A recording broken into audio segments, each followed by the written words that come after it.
গত ১৩ই জুলাই ২০২৫ সকাল ৯টা ৩৭ মিনিটে শনিদেব মীন রাশিতে বক্রী হয়েছেন।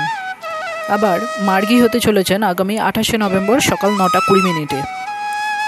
নমস্কার বন্ধুরা, আমি দীপ গ্রহসূত্র চ্যানেলে আপনাদের স্বাগত জানাই। মার্গী আর বক্রী এই শব্দ দুটো আমরা প্রায় শুনে থাকি। রাশিচক্র অনুযায়ী ডিরেকশানে কোনো গ্রহ যখন অগ্রসর হয় তখন তাকে জ্যোতিষের ভাষায় বলা হয় মার্গী, আবার বিপরীত ডিরেকশানে চললে তাকে বলা হয় বক্রী। ১৩ই জুলাই শনিদেব রাশিচক্রের উল্টো দিকে যাত্রা শুরু করেছেন, অর্থাৎ বক্রী হয়েছেন। আবার আগামী ২৮শে নভেম্বর রাশিচক্র অনুযায়ী সোজা পথে চলবেন, মানে মার্গী হবেন। এই ১৩৮ দিনের বিপরীতমুখী গতিতে শনিদেব তার দিক পরিবর্তন নয়, বরং তার গতি পরিবর্তন করবেন।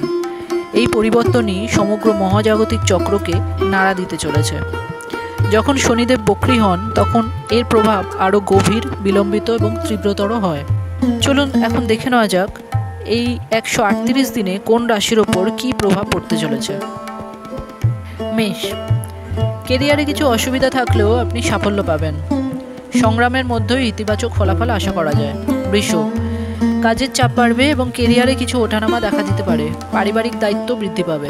মিথুন, সম্মান কিছুটা কমতে পারে এবং কর্মক্ষেত্রে আপনি অবহেলিত বোধ করতে পারেন। এই সময়ে ধৈর্য ধরা অত্যন্ত জরুরি।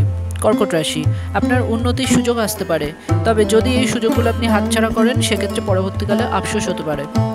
সিংহ, অপ্রয়োজনীয় ভ্রমণ এবং ব্যবসায় ক্ষতির সম্ভাবনা রয়েছে, এই সময় সাবধানে কাজ করা উচিত।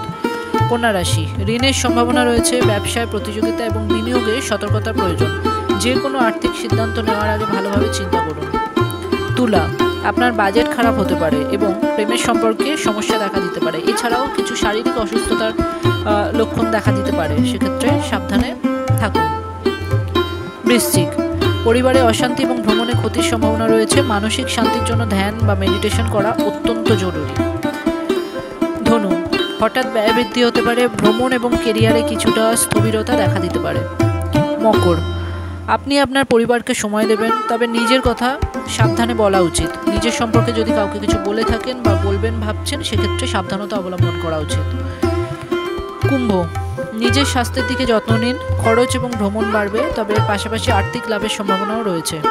মীন, এই সময় খরচ এবং লাভ দুটোই একসঙ্গে হবে, তাই বুদ্ধিমত্তার সাথে যে কোনো সিদ্ধান্ত নেবেন। এই ছিল শনিদেবের ১৩৮ দিনে বক্রী অবস্থানের বিভিন্ন রাশির ওপর প্রভাব নিয়ে আলোচনা। এই ধরনের আরও ভিডিও দেখতে চাইলে গ্রহসূত্র চ্যানেলটি সাবস্ক্রাইব করুন এবং ভিডিওটি লাইক ও শেয়ার করে আমাদের উৎসাহিত করুন। ভালো থাকবেন সকলে, ধন্যবাদ।